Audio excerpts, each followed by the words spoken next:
Question answer session है अभी तो 1 मिनट दानिश वीडियो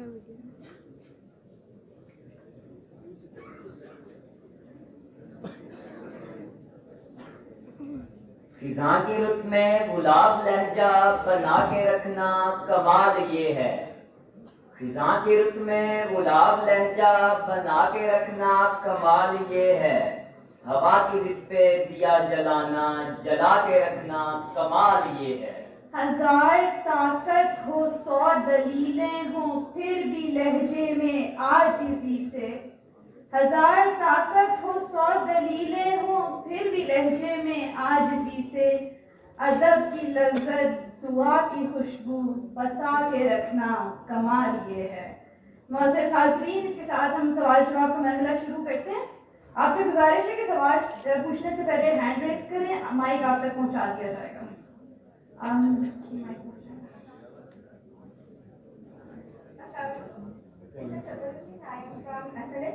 सर, वही क्वेश्चन था कि हमारा जो आपने इसका लेक्चर दिया है उसमें आपने सोच को और गौर फिक्र तदब्बर इस पे ज़्यादा फोकस किया है ना आपने। तो सर, जब हम कुछ सोच रहे होते हैं तो हम अपनी सोच की लिमिटाइज नहीं कर सकते। तो सर, शैतान भी तो है, उसके मसाइल भी तो होते हैं। फिर उनके बारे में क्या कहते हैं, हम अपनी सोच को कैसे सॉर्ट आउट करेंगे? ये जो हमारी सोच है ये शैतान की तरफ से बचता है कि हम अपना सोच रहे हैं ना, और ये हमें कैसे पता चलेगा कि हम सही ट्रैक पे जा रहे हैं और इसका एंड ये होगा?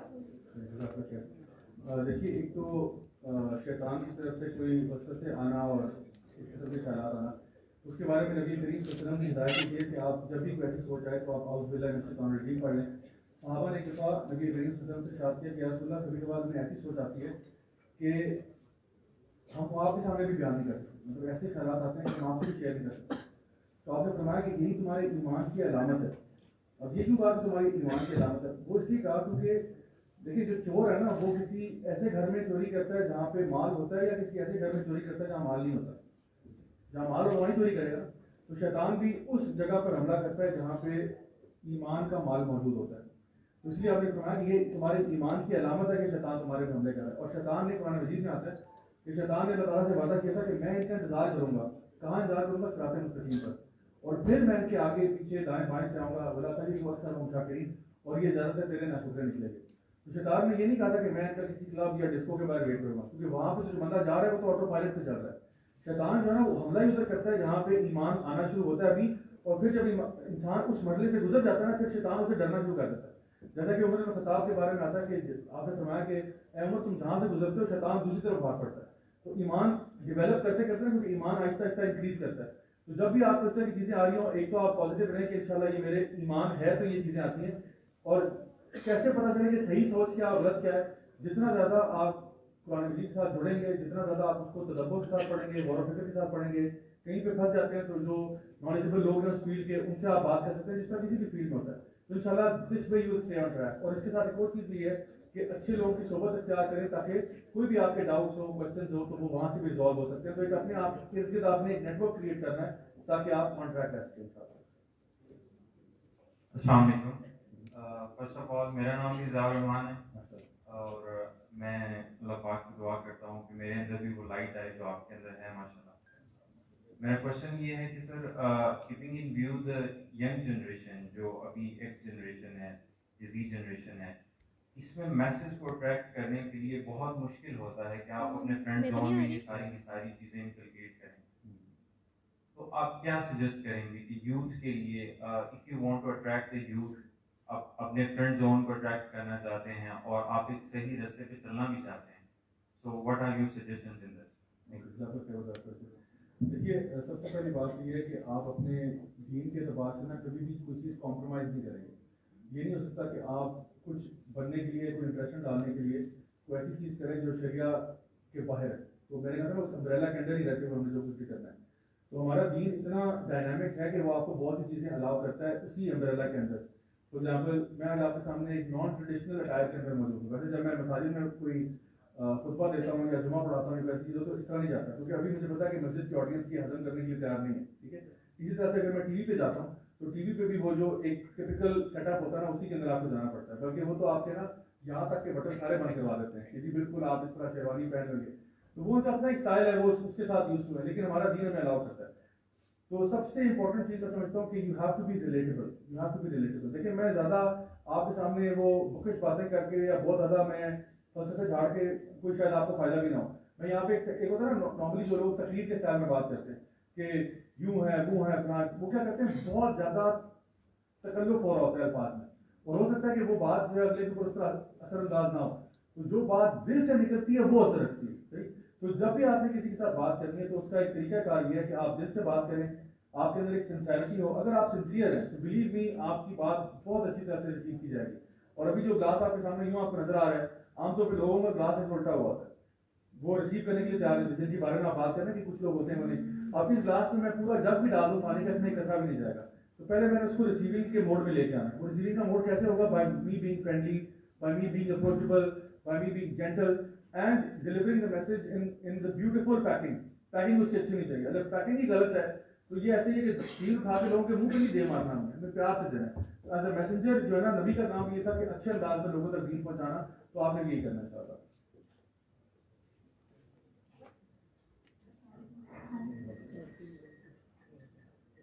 अस्सलाम वालेकुम सर, आयशा का नाम है मेरा आपसे ये क्वेश्चन है कि हमें कैसे पता चलता है कि अल्लाह ताला की ज़ात में हमसे राज़ी है और अल्लाह हमसे मोहब्बत करता है, और एक ये चीज़ कि हम अपने दिल में अल्लाह ताला की मोहब्बत को कैसे महसूस कर सकते हैं? हमें अक्सर कभी ऐसा होता है कि हम कोई गुनाह करते हैं तो वो हमें परेशान रखता है। हम फिर कभी कभी इंसान अपनी ज़ात से खुद ही क्वेश्चन करता है कि अगर मेरे दिल में अल्लाह की मोहब्बत थी तो उस गुनाह से मैं क्यों नहीं बाज रहा ना, उससे मैं क्यों नहीं रोक पाया खुद को। तो आप डिप्रेशन में भी चले जाते हैं, रोते भी हैं अपने गुनाहों पे, लेकिन दीन के रास्ते पे चलना ना आपके लिए मुश्किल हो जाता है। आप कोशिश भी करते हैं बार बार, लेकिन आप फिर से वापस उसी दुनिया में आ जाते हैं जो आप छोड़ के दूसरी तरफ। मैं आपके पास देखिए, ये जो अगर एक इंसान अपने गुनाहों पे रो रहा है ना, ये समझे यही अल्लाह ताला की मोहब्बत की एक बहुत बड़ी निशानी है कि अल्लाह ने आपको ये तौफीक दे दी है कि आप आंसू बहा रहे हैं अल्लाह के लिए। क्योंकि हदीस में क्या आता है कि वो आँख जो अल्लाह के डर से रोती होगी ना, वो अल्लाह ताला के अर्श के साए तले होगी। और इसी तरह एक और हदीस में आता है कि जो बंदा तन्हाई में रोता होगा अल्लाह ताला की याद में, वो आँख जहन्नम में नहीं जा सकती। इसका मतलब ये हुआ कि आँख से मुराद वो आँख नहीं जा सकती, आँख से पूरी बॉडी भी अटैच है ना, पूरी बॉडी नहीं जाती, यानी वो आँख की वजह से पूरी बॉडी में नहीं जाएगी। देखिए आप सल्लल्लाहु अलैहि वसल्लम ने फरमाया कि हर इब्ने आदम खताकार है, हर इब्ने आदम खताकार है, लेकिन उनमें से बेहतरीन वो हैं जो तौबा कर लेते हैं। ठीक है, तो गुनाह हम सारे करते हैं, कोई छोटे करता है, कोई बड़े करता है, कोई खुला खुला करता है, कोई चोरी छुपे करता है, कोई गलती से कर देता है, कोई जानबूझ करता है। गुनाहगार हम सारे हैं, लेकिन फरमाया कि बेहतरीन वो हैं जो तौबा कर लेते हैं। एक और जगह पे अल्लाह ताला फरमाते हैं कुरान में कि इन्नल्लाह युहिब्बुत तव्वाबीन व युहिब्बुल मुततahhiरीन, अल्लाह मोहब्बत करता है उन गुनाहगारों से जो तौबा कर लेते हैं। और ये जहाँ तक ये बात रही कि मुझे कैसे पता चलेगा कि अल्लाह ने माफ़ कर दिया, कि अल्लाह राज़ी हो गया, तो मेरे जो कुरान तफसीर की टीचर हैं उनके पास एक शख्स आया और उसने भी यही सवाल पूछा कि शेख साहब ये बताइएगा कि मुझे कैसे पता चलेगा कि मेरी तौबा कबूल होगी और अल्लाह मुझसे राज़ी हो गया। तो शेख साहब जो है ना वो गुस्से हो गए, उससे वो सवाल क्या पूछ रहे, शेख साहब गुस्से हो गए, कहते तू मुसलमान नहीं है? शेख साहब मैं मुसलमान हूँ। कहते तू अल्लाह को नहीं मानता? कहते मैं मानता हूँ अल्लाह को। कहते अल्लाह की कुरान को नहीं मानता? कहते मैं मानता हूँ। कहते अल्लाह ताला कुरान में क्या कह रहा है? अल्लाह ताला फरमाता है कुल या इबादियल्लज़ीना असरफू अला अनफुसिहिम ला तक़नतू मिन रहमतिल्लाह इन्नल्लाहा यग़फिरु ज़ुनूब जमीआ। ए मेरे बंदो जिन्होंने अपनी जात के साथ जुल्म किया, अल्लाह ताला फरमा रहा है, ऐ मेरे बंदो जिन्होंने अपनी जात के साथ जुल्म किया, अल्लाह ताला की मग़फ़िरत से, अल्लाह ताला की रहमत से मायूस नहीं होना। क्यों मायूस नहीं होना? इन्नल्लाहा यग़फिरु ज़ुनूब जमीआ, अल्लाह ताला तमाम गुनाहों को माफ़ कर देता है। तो अल्लाह ताला फरमा रहा है कि मायूस नहीं होना, तू तौबा कर, माफ मैं करूंगा। अल्लाह ताला गारंटी दे रहा है मैं माफ करूंगा। अब बंदा कहे नहीं फिर भी मुझे कोई और गारंटी चाहिए। अब जिब्रील अलैहिस्सलाम नाज़िल होकर नहीं गारंटी देंगे आपको, किसी वो आया उन्होंने आपको सर्टिफिकेट दिया, किसी अल्लाह की तरफ से सर्टिफिकेट आ गया, आप माफ हो गया, आप बचे, ऐसा नहीं है। अल्लाह ताला खुद कुरान में कह रहा है कि तू जब जब तौबा करेगा मैं तुझे माफ कर दूंगा। लेकिन तौबा सच्ची करनी चाहिए, दिल से करनी चाहिए। और मैं बताऊँ तौबा करने के बाद भी रिलैप्स हो सकता है, लेकिन as long as you keep struggling, as long as you keep trying, that's what really matters. क्योंकि मैंने कहा ना गलती सबसे होती है, आप कोशिश करते रहें। और हदीस में ये भी आता है कि अल्लाह ताला जब किसी से मोहब्बत करता है ना, तो क्यों मोहब्बत करता है? अल्लाह इसकी मोहब्बत करता है कि एक इंसान को देखता है कि वो अपने फ़राइज़ पूरे कर रहा है, फिर वो नवाफिल में भी इजाफा करते चला जाता है। नवाफिल नमाज भी हो सकती हैं और नवाफिल दीगर अमाल भी हो सकते हैं, सदका खैरात है, दावत दीन है, बहुत सारी चीज़ें, मतलब कुरान पढ़ना, जिक्र करना। अल्लाह ताला एक बंदे के फ़राइज़ देखते हैं कि वो फ़राइज़ पूरे कर रहा है, उसके बाद नवाफिल में इजाफा करता जाता है, हत्ता कि अल्लाह ताला उससे मोहब्बत करने लगता है। ये है अल्लाह ताला का मेयार मोहब्बत का। और एक और ये भी है कि जब अल्लाह ताला किसी से मोहब्बत करता है तो उसको दीन का फ़हम अता फरमा देता है। ये भी हदीस में। तो अगर आपको लगता है कि आप को नेकी की अपॉर्चुनिटीज मिल रही है, आपको अल्लाह के आगे गिड़गिड़ा के रोने की अपॉर्चुनिटी मिल रही है, आपको दीन समझने की अपॉर्चुनिटी मिल रही है, आप यहाँ तक आगे, इस इवेंट तक आ गए, आपको यहाँ पे कोई मोटिवेशन मिलती, समझे कि this is a sign that Allah सुब्हानहू व तआला इज प्लीज्ड विद यू। आगे आप क्या करेंगे ये आपकी चॉइस है। यहाँ तक तो आप आ गए, अल्हम्दुलिल्लाह, वेल डन, गुड जॉब। आगे क्या होगा, now that's up to you.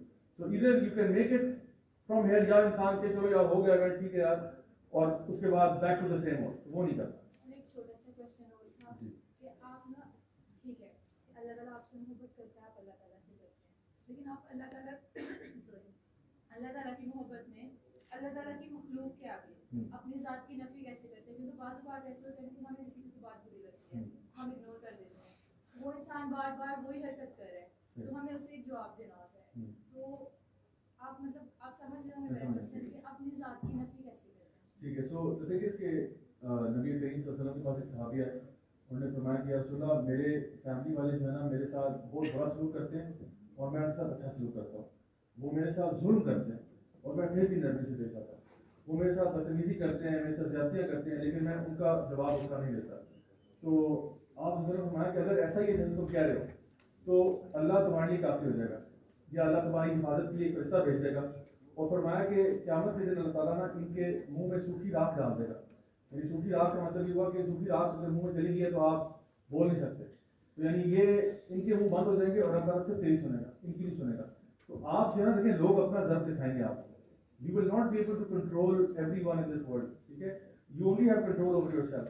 जिस तरह स्टीफन कवी अपनी किताब में लिखता है कि एक सर्कल ऑफ इन्फ्लुएंस होता है और एक चीज़ें कुछ ऐसी होती है जो आपके सर्कल ऑफ इन्फ्लुएंस से बाहर होती है।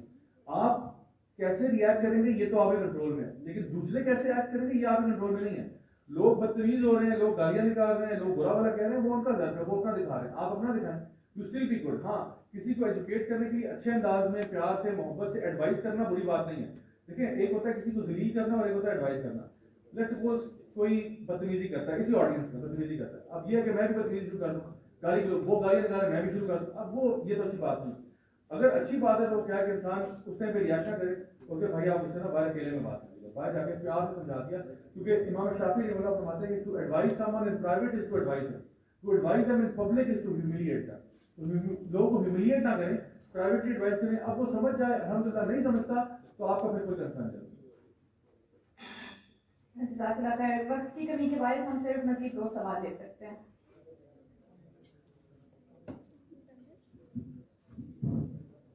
सर, बाज़ दफ़ा हमारे साथ ये होता है कि जब नॉर्मल दिन की प्रैक्टिस है उसके ऊपर जैसे हम अमल करना शुरू करते हैं तो हमें उसके जो प्रोज एंड कॉन्स है सारे, मतलब हमें अच्छाइयाँ दिखनी शुरू हो जाती है और मतलब उसकी सच्चाई में कोई फ़र्क हमें नज़र नहीं आता। बट जिस टाइम हम थोड़ा बहुत कुरान मजीद की डीप स्टडी स्टार्ट कर लेते तो वो एग्जिस्टेंशियल क्वेश्चन जो है तो वो समटाइम ऐसे राइज होने शुरू हो जाते कि जो हमें इवन रिलीजन के अगेंस्ट हमारे माइंड को लेकर जाना स्टार्ट कर देते।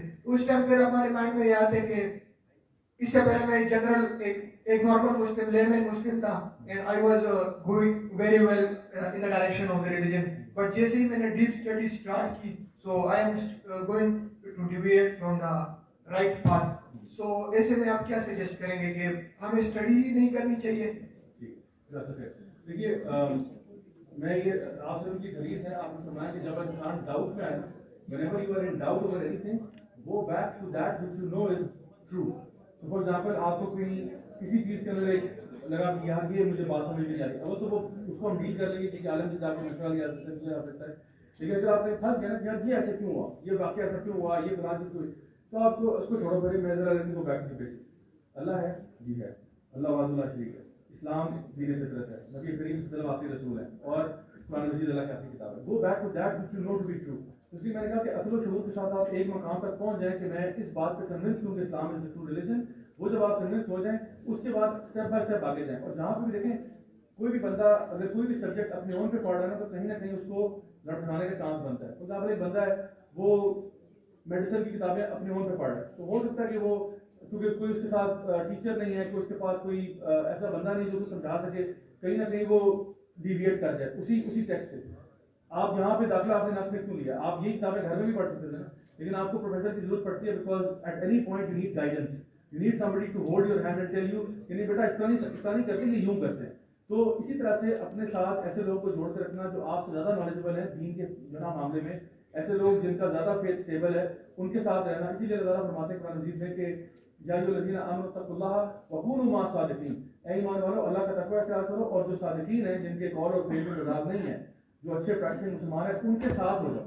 ये नहीं कहा कि उनके साथ उनको फॉलो करो, उनकी पैरवी करो, उनकी दबा, वो बहुत आगे की बात है। ये कहा जा रहा है सिर्फ उनके साथ हो जाओ, उनकी कंपनी में आ जाओ।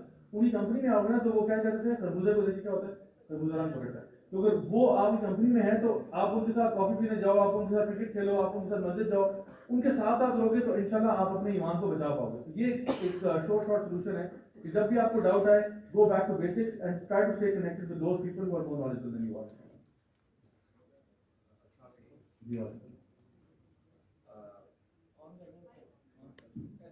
अल्लाह ताला इरशाद फरमाता है कि हमने जिन्नों इंस की अक्सरियत को इसलिए पैदा किया है ताकि वो जहन्नम का ईंधन बने। माय क्वेश्चन इज, मतलब एक टैबू क्वेश्चन है, अक्सर मुझे इसका जवाब नहीं मिला कि इस अल्लाह बाइस उसने एक शख्स को एक मुस्लिम फैमिली में पैदा किया है और मुस्लिम प्रैक्टिस करता है, अल्टीमेटली जन्नत में चला जाता है, और एक शख्स जो काफिर फैमिली में पैदा हुआ है वो इस्लाम को फॉलो नहीं कर पाता और वो अल्टीमेटली जहन्नुम में चला जाता है, जैसा कि है कि कुफार जहन्नुम में जाएंगे। तो इस अल्लाह बाइस मेरा ये okay, very good question and I am glad it's the final question, क्योंकि बहुत अच्छा सवाल है ये, और आई थिंक कंसेप्चुअल है, इसलिए इसमें बाकी लोगों को भी क्लैरिटी मिल जाएगी।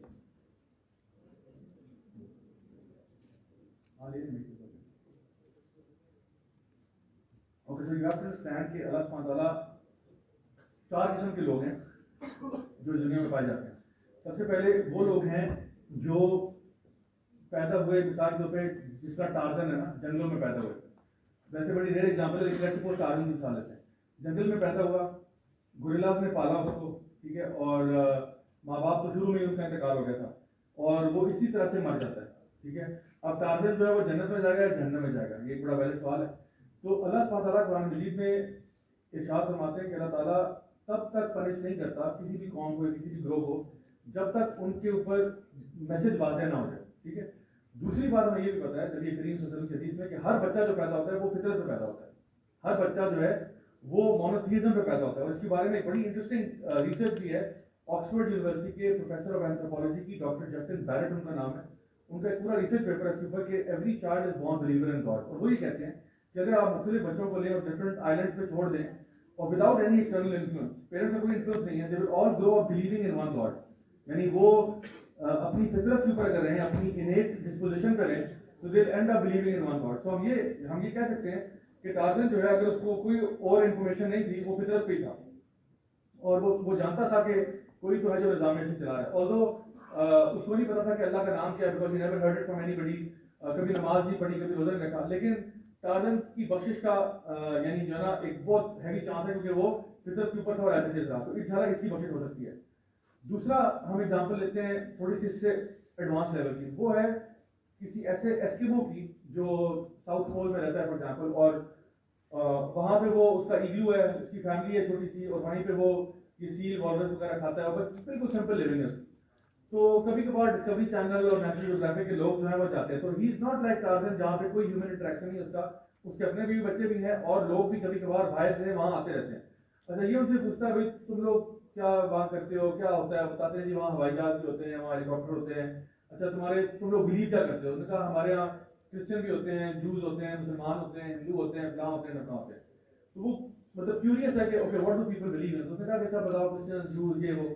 तो जब मुस्लिम ने पूछा मुसलमान कौन होते हैं, तो जिस बंदे ने बताया उसको, उसने कहा कि यार मुसलमान तो बहुत बुरे लोग होते हैं, वो तो टेररिस्ट होते हैं, वो बम धमाके से लोगों को जो ना मार देते हैं, they believe in death and violence and it's a death cult basically. तो कहते यार I don't want to be a Muslim, I don't want to be a Muslim, मैं तो बस ये पता है कि कोई तो है जो निज़ाम से चला रहा है और मैं अपनी स्टाइल में उसकी इबादत कर लेता हूँ, कभी हाथ उठा लेता हूँ, कभी कुछ कर लेता हूँ, तो मैं तो इसी तरह ही बस अल्लाह की बात करता हूँ।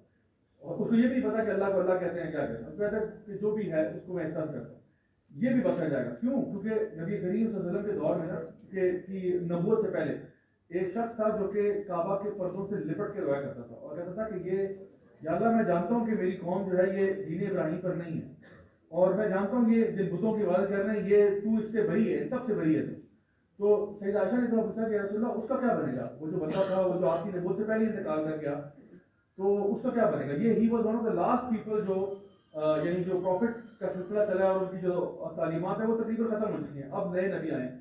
तो आपने फरमाया कि वो जन्नत में से, वो जन्नती लोगों में से, क्योंकि वो फितरत पर था और उसको नहीं पता था नमाज, उसने कभी नमाज नहीं पढ़ी, उसने कभी रोजे नहीं रखे, लेकिन उसको पता था कि मुझे या अल्लाह नहीं पता तुझे कैसे राजी किया जाता है, मुझे नहीं पता तेरी इबादत, I want to thank you, I want to thank, I don't know how.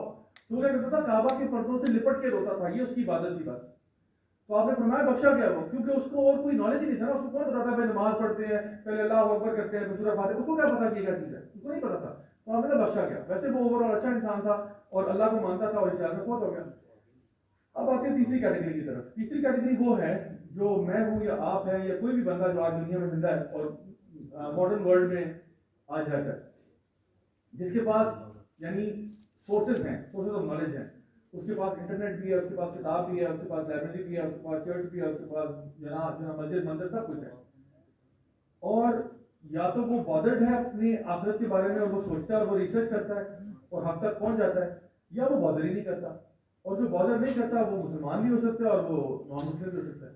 अगर आप यार मुसलमान तो जो है ना एडवांटेज है वो तो उसके घर में कुरान था। मुसलमान सबसे निचला गड़ा क़यामत जहन्नम में किसके लिए?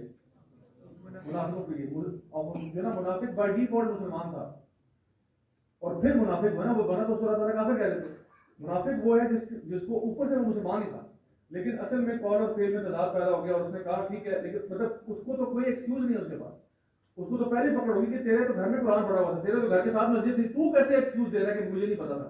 बुरा शायद फिर कोई इग्नोरेंस कार्ड प्ले कर दे, लेकिन जो मुसलमान है उसकी तो कोई बख्शिश नहीं है इस सेंस में देखा जाए। तो द पॉइंट इज कि आज हमने रिसर्च करना, आज मुसलमान भी ऐसे हैं जो मटीरियलिज्म में जो ना गुम हो चुके हैं और नॉन मुस्लिम भी जो मटीरियलिज्म में गुम हो गए। हमारी कंसर्न ही नहीं है आफ्टर, मतलब हेयर आफ्टर हमारी कंसर्न ही नहीं है। तो जो बंदे कंसर्न बनाते हैं वो पहुंच जाते हैं अल्लाह ताला। और बड़े बड़े मैंने लोग देखे हैं माशाल्लाह, यानी जो नॉन मुस्लिम बैकग्राउंड से थे और अल्हम्दुलिल्लाह वो दीन की तरफ आए और अल्लाह ताला ने उनको रास्ता फैसिलिटेट कर दिया। और फिर एंड में फिर आखिरी चौथी कैटेगरी उन लोगों की है जो कि इस्लाम के खुल्लम खुला दुश्मन थे। यानी थर्ड कैटेगरी के पास भी इस्लाम के सोर्सेज ऑथेंटिक पहुंचे हुए थे और एक्सेसिबल थे, उनकी रीच के अंदर थे, वो और बात है। अब उनकी चॉइस है, it's a choice you have to make every day whether I choose to follow this और I choose to follow that. और जो ये जो आखिरी कैटेगरी, चौथी कैटेगरी, इनके पास इस्लाम का मैसेज पहुंचा, बिल्कुल ठीक पहुंचा, और इसके बावजूद वो इस्लाम के दुश्मन बन गए, उन्होंने इस्लाम को अपोज करना शुरू कर दिया। तो इनकी बख्शिश का मामला कोई नहीं, ये सबसे बेहतरीन यानी अंजाम ही नहीं है। तो ये चार कैटेगरीज हैं। अल्लाह ताला कभी किसी को पनिश नहीं करता। सबसे पहले अल्लाह ताला जुल्म नहीं करता, अल्लाह ने अपने ऊपर जुल्म हराम किया हुआ है। अल्लाह किसी पे जुल्म नहीं करता। अल्लाह ताला तब तक पनिश नहीं करेगा जब तक किसी को हुज्जत तमाम ना हो जाए, जब तक मैसेज वाज़ेह ना हो जाए और जब तक उसके ऊपर तमाम चीजें उस यानी उस अल्लाह को पता हो कि इसको हमने हर तरीके से गाइड करने की कोशिश की है। और मैं आपको बताऊं कई ऐसे नॉन मुस्लिम हैं जिनसे मेरा पाला पड़ा है, जिनको अल्लाह ताला ने ख्वाब के जरिए भी इंस्पायर किया। यानी वन ऑफ माय कॉलीग्स जब मैं दुबई में था, she was an Australian woman, ठीक है, और वो मैं अरब मीडिया ग्रुप के साथ काम करता था, तो वो वहाँ पे ना एक एंकर पर्सन थी।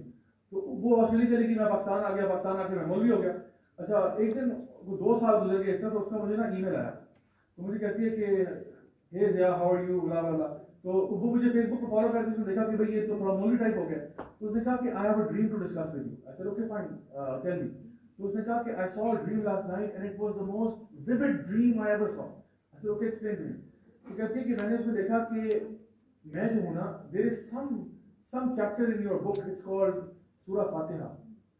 She had no idea what सूरह फातिहा। कहती है मैंने ख्वाब में देखा कि मैं सूरह फातिहा कह के ना, कहती है मैं सूरह फातिहा जो है वो नॉन मुस्लिम को पढ़ा रही हूँ।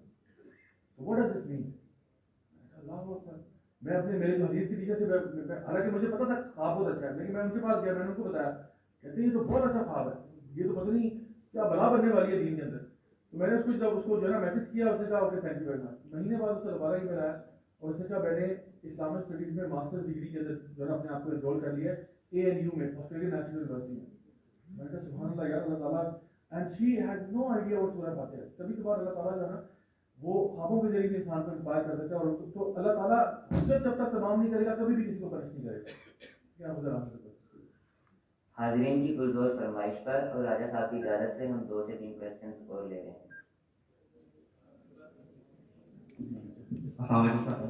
सर मेरा आपसे क्वेश्चन है कि क्या इस्लाम का मतलब ये है कि अरब कल्चर को अपने ऊपर डोमिनेट कर रहा, या फिर इसका मतलब है कि इस्लाम के उसूलों पर अमल करना अपने ही कल्चर में रह के? दो ही मैं कर दूंगा आपको कि जिस तरह से अरब का कल्चर था वो तब बजाते थे, सेलिब्रेट करते थे। अब हमारे कल्चर में वही चीज़ है, हम रुबाब बजाते हैं, गिटार बजाते हैं, लेकिन कुछ मजहबी हल्कों के जाने से इस पर बड़ा एहसास किया जाता है। एंड सेकेंड, अगर आप देखें तो मेहंदी की रस्मात है हमारे अपने कल्चर में है, ये चीज़ें अरब में नहीं है। तो इस पर भी उलमा हज़रात काफ़ी इस पर वो करते हैं कि ये हिंदवाना रस्में हैं और इनको आपने इसको फॉलो नहीं करना। सर क्या बाकी क्या इस्लाम का मतलब हमारे अरब कल्चर को अपने ऊपर डोमिनेट कर रहे हैं, ध्यान रखे रह गया? बहुत अच्छा सवाल है।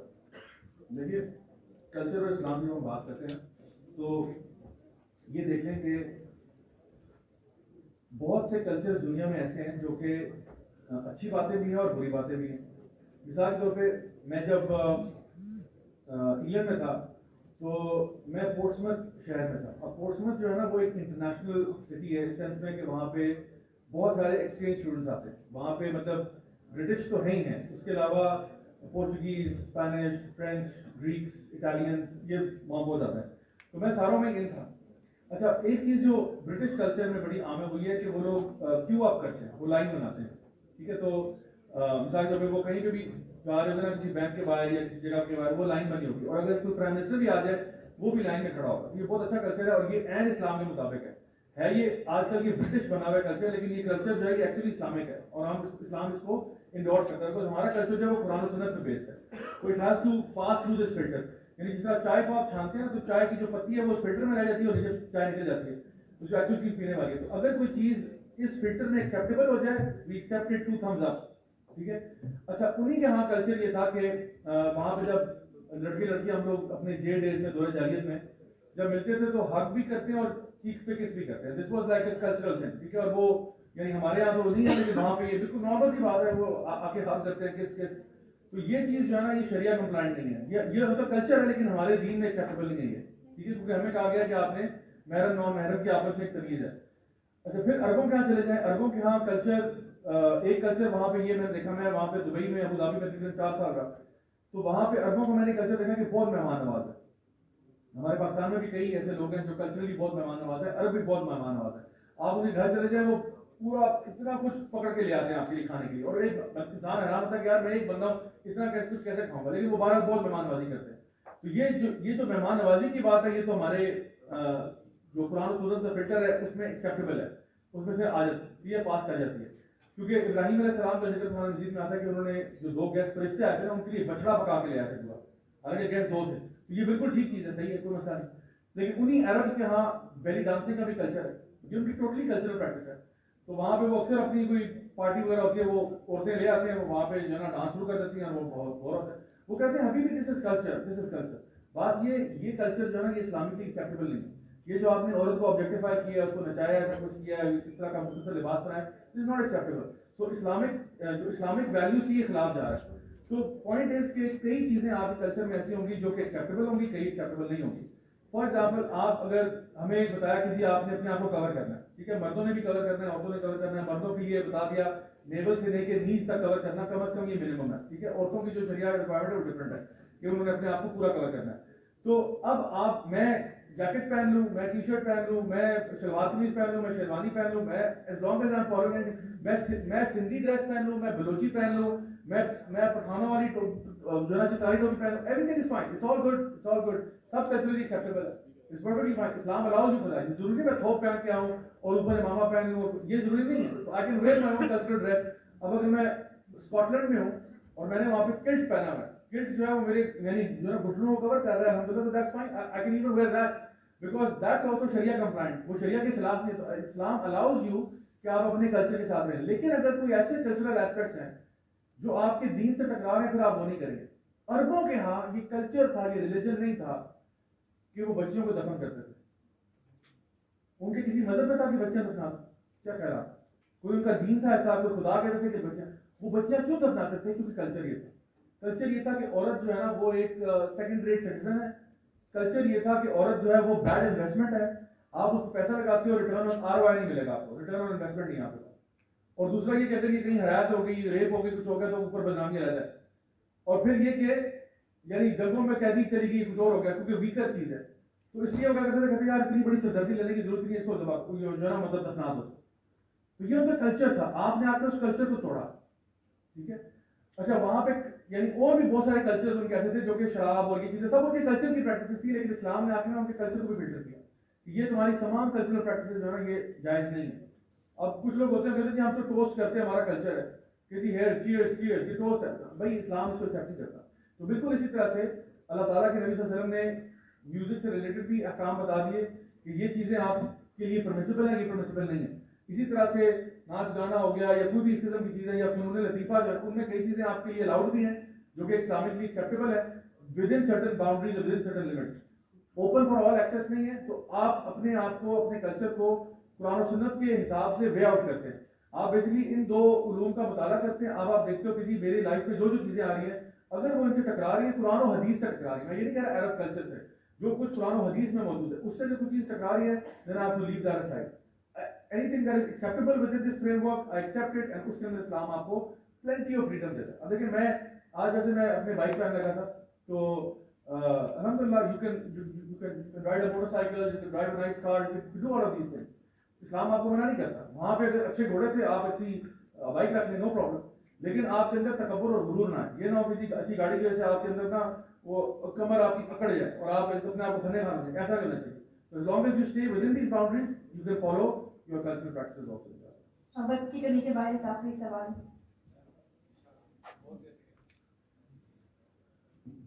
Zeeshan Maqbool here from USP case. Sir मेरा सवाल ये कि जब एक इंसान पैदा होता है तो कोई इंसान होता है, उसे ये नहीं पता होता कि कौन सा रिलीजन है, क्या है, वो एक अशरफुल मखलूक़ात है।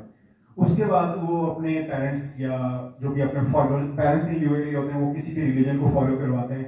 अब वो इसी तरह वो फॉलो करता रहता है। और जो आपने बात की थी रिलीजन वर्सेस ब्लाइंडनेस और रेशनैलिटी, अब ये बात जब वो किसी को एक स्ट्रेट पाथ पे चलता है, वो जो पेरेंट्स उसे कहते हैं उसी पे चलता है, वो भी रिसर्च भी नहीं करता।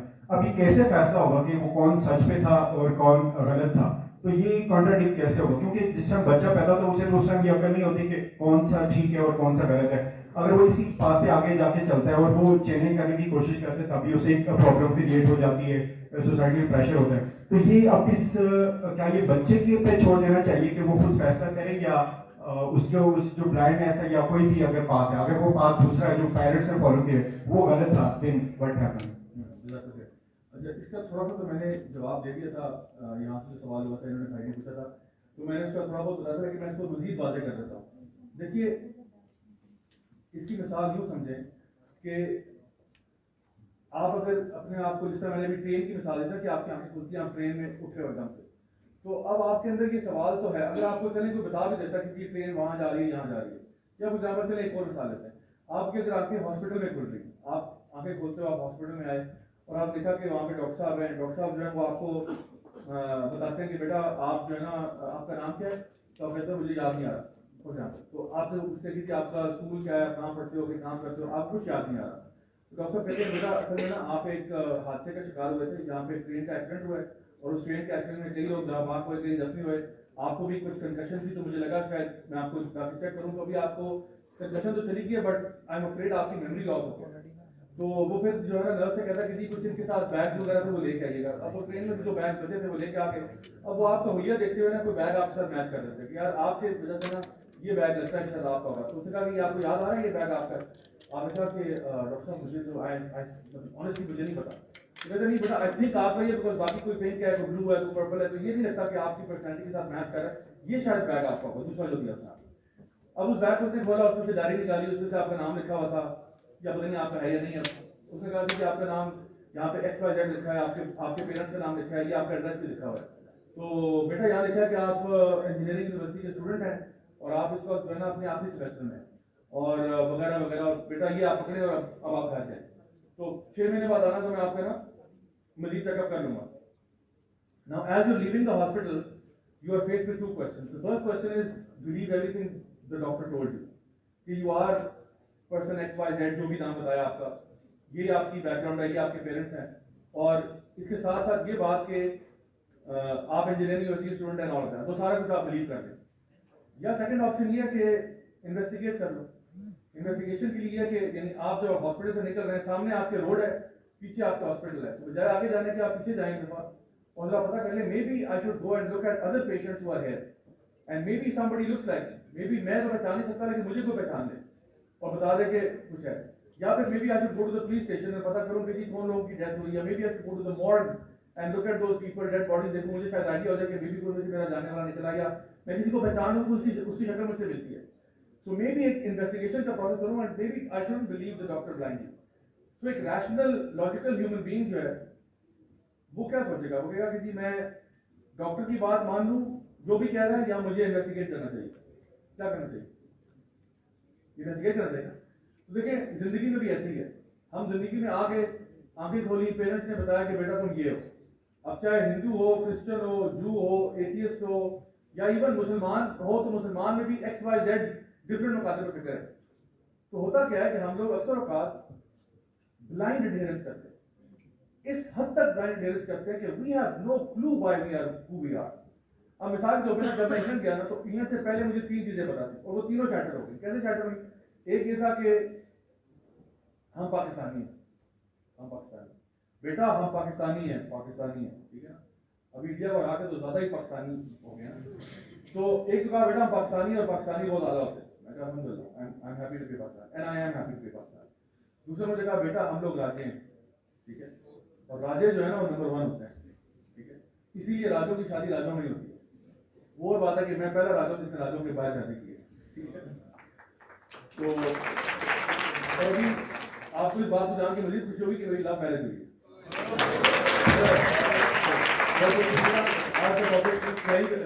तो पहली बात ये कि तो असल में ये कि मुझे कहा कि राजा नंबर 1 होता है, ये बता उसके पीछे, और हमारे फैमिली में था। तीसरी बात ये भी थी कि हम लोग जो है, मेरे जो मामू है ना उनका ताल्लुक पाकिस्तान पीपल पार्टी से था, तो बताया कि people party is the best party on the face of this earth, और अगर इसके अलावा किसी ने वोट देने के बारे में सोचा भी तो वो गया, ठीक है ना। तो ठीक है, बहुत सारी पार्टीज है, हर पार्टी का अपना होता है, लेकिन मुझे तो जना वो कट्टर अंदाज में बताया गया था कि इट्स PPP और नथिंग, ठीक है। अच्छा, then the fourth thing I was told कि वी आर मुस्लिम्स। क्यों मुस्लिम्स है? और वो भी 50-50 मुस्लिम है, मतलब नमाज पढ़ लो तब भी ठीक है, ना पढ़ो तब भी ठीक है बेटा, कोई इतनी बड़ी बात नहीं है, बस अच्छा इंसान होना चाहिए, दैट टाइप ऑफ इस्लाम का। जब मैं बाहर गया ना तो ये मेरे आहिस्ता आहिस्ता कॉन्सेप्ट शैटर हुए। मैंने कहा हाँ पाकिस्तानी अच्छे होते हैं, बट मैंने और भी जगहों के मुसलमान देखे हैं, वो भी अच्छे होते हैं, वो भी बहुत पैशनेट होते हैं। फिर मैंने देखा कि जी बहुत सारे कल्चर्स हैं, बहुत सारे ट्रेडिशंस हैं, जरूरी नहीं है राजे, क्योंकि मुझे पता है राजों में बुरे लोग भी हैं, राजों में अच्छे लोग भी होंगे, और भी बहुत सारे लोग हैं उनमें भी अच्छे लोग भी हैं, बुरे भी हैं। It's not specific to any particular caste, क्योंकि यहाँ पे लोगों ने बहुत इसको मसला बनाया था, नहीं जी हम तो जाट है, हम भट्ट है, हम गुज्जर है, हम राई हैं, हम इधर नहीं करते, हम उधर नहीं करते, तो हम लोगों ने कैसे हवा बनाया था। फिर एक और चीज़ ये कि जी हम लोग पीपल्स पार्टी वाले, मैंने वहाँ पे पॉलिटिकल साइंस को देखना शुरू किया, पता चला और भी बहुत सारे नजरियात है, सही है, अच्छा बुरा सब में होता है। और फिर एंड में आके ये बात फांसी दी आप मुसलमान है, और वो भी ये वाले मुसलमान है। अगर मुझे कोई मुसलमान नजर आता है जो ज्यादा प्रैक्टिस होता है, मैं बहुत एक्सपीरियंस है, कोई काम नजर आता है काफिर जाहिल फलाना, मैंने अपने आप को बेंचमार्क बनाया था, हालांकि मैं खुद सोचता हूँ बड़ा परफेक्ट, मैं तो अम्मा अब्बा की बात माना था ना। तो द पॉइंट इज कि अल्लाह ताला आपको पनिश नहीं करता, बच्चों को क्या पनिश करना था जो ना अल्लाह ताला, आपका भी तो अकाउंट शुरू ही नहीं हुआ, बच्चा जब तक बालिग नहीं होता उसका अकाउंट ही शुरू नहीं हुआ। और हदीस में आता है कि वो बच्चे जो बालिग होने से पहले फोत हो गए, वो तो इब्राहिम अलैहिस्सलाम जन्नत में एक दरख्त के पास थे, उनके इर्द गिर्द बहुत सारे बच्चे खेल रहे थे, तो आपसे हमने पूछा ये कौन है, बताया ये इब्राहिम अलैहिस्सलाम है, और ये बच्चे कौन है, ये वो हैं जो बालिग होने से पहले फोत हो गए, वो जन्नत में इब्राहिम अलैहिस्सलाम के साथ खेल रहे थे। तो पॉइंट इज के अल्लाह ताला जुल्म नहीं करेगा किसी के ऊपर, अल्लाह ताला लेकिन आपसे ये पूछेगा कि तुझे मैंने ये अकल समझ फ्री में नहीं दी है, इसके पीछे with great power comes great responsibility, Spiderman ने कहा था ना ये।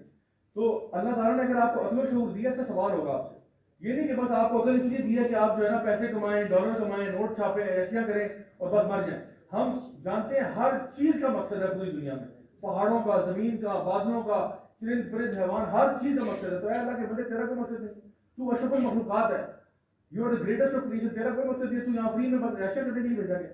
The point is every human being owes it to themselves to answer this question. मैंने यूनिवर्सिटी ऑफ साउथहैम्पटन में मेरी टॉक हुई, mostly to a non Muslim audience, और आपको पता है मैंने उनको पहले सवाल किया, मैंने कहा do you all know that you will die one day, सबने कहा यस, मैंने कहा यू श्योर, कहते हैं यस, मैंने कहा अच्छा then tell me what will happen after you die. अब हर बंदे का मुख्तलिफ जवाब आ रहा है, हर बंदे का, मतलब हर बंदा कोई कुछ कह रहा है, कोई कुछ कह रहा है, कोई हिंदू है वो अपना सुना रहा है, कोई क्रिश्चियन अपना सुना रहा है, कोई क्रिश्चियन फेथ में भी मॉर्मन्स अपनी सुना रहे हैं, ठीक है, प्रोटेस्टेंट्स अपनी सुना रहे हैं। मुसलमान अपनी सुना रहे, थोड़े बहुत जो मुसलमान थे 15%, एथियस्ट जो है वो कह रहे कुछ नहीं होगा, बस कीड़े पकौड़े खा लेंगे। मैंने कहा this is the most important question of your life, what's going to happen to you after you die. इससे ज्यादा अहम सवाल ही कोई नहीं है किसी इंसान की जिंदगी में, मेरा मरने के बाद क्या होगा। मैंने कहा you ओwe it to yourself to answer this question। जाओ निकलो, रिसर्च करो इसको, और मैं आपको बताऊं अगर आपकी रिसर्च सिंसियर है, 1 महीने के अंदर अंदर आपको जवाब मिल जाए। एक अगर आप सिंसियर हो, मैंने कहा था ना मोबाइल फोन खरीदने जाते हैं, फैसला कर लेते हैं 2 हफ्ते के अंदर। रिलीजन के बारे में 1 महीने का टाइम दे अपने आप को, चलो 2 का दे दो, ज्यादा करना है, you will come to the right conclusion. लेकिन हम लोग ट्राई नहीं करते, हम कहते हैं यार बस इजी क्या है, डॉक्टर साहब की बात मानो यार, छोड़ो पड़े कली वाली यार, जान दो, यही है ना, बस ठीक है। तो मैं कह रहा हूँ कि असल चीज क्या है, असल चीज ये है कि आप इन्वेस्टिगेशन का प्रोसेस करो। डॉक्टर के केस में आपने कहा था इन्वेस्टिगेशन करनी चाहिए, लेकिन माँ बाप ने जो पट्टी पढ़ाई है हमें, देखिए हमारे माँ बाप ने हमें बहुत अच्छी बातें बताई, ये इसमें कोई शक नहीं, लेकिन जरूरी नहीं है कि एब्सोल्यूट ट्रूथ आपको आपके पेरेंट्स से मिला, जरूरी नहीं है। मुझे जो मेरे पेरेंट्स ने एब्सोल्यूट ट्रूथ बताया था ना पीपीपी के बारे में, और मेरे 50-50 मुसलमान होने के बारे में, और राज्य नंबर 1 होने के बारे में, ठीक है इसमें से कुछ सच्चाई हो सकती है, लेकिन it's not the absolute truth, ठीक है। तो मैंने फिर री इन्वेस्टिगेट किया ये सारी चीजें। So every human being has to investigate, and अल्लाह सुब्हानहू व तआला has made it upon himself कि जो भी अल्लाह की तरफ 1 कदम लेके आएगा, अल्लाह खुद 10 लेके आएगा। जो अल्लाह की तरफ चल के आएगा, अल्लाह की तरफ दौड़ के आएगा, ये अल्लाह का कानून है।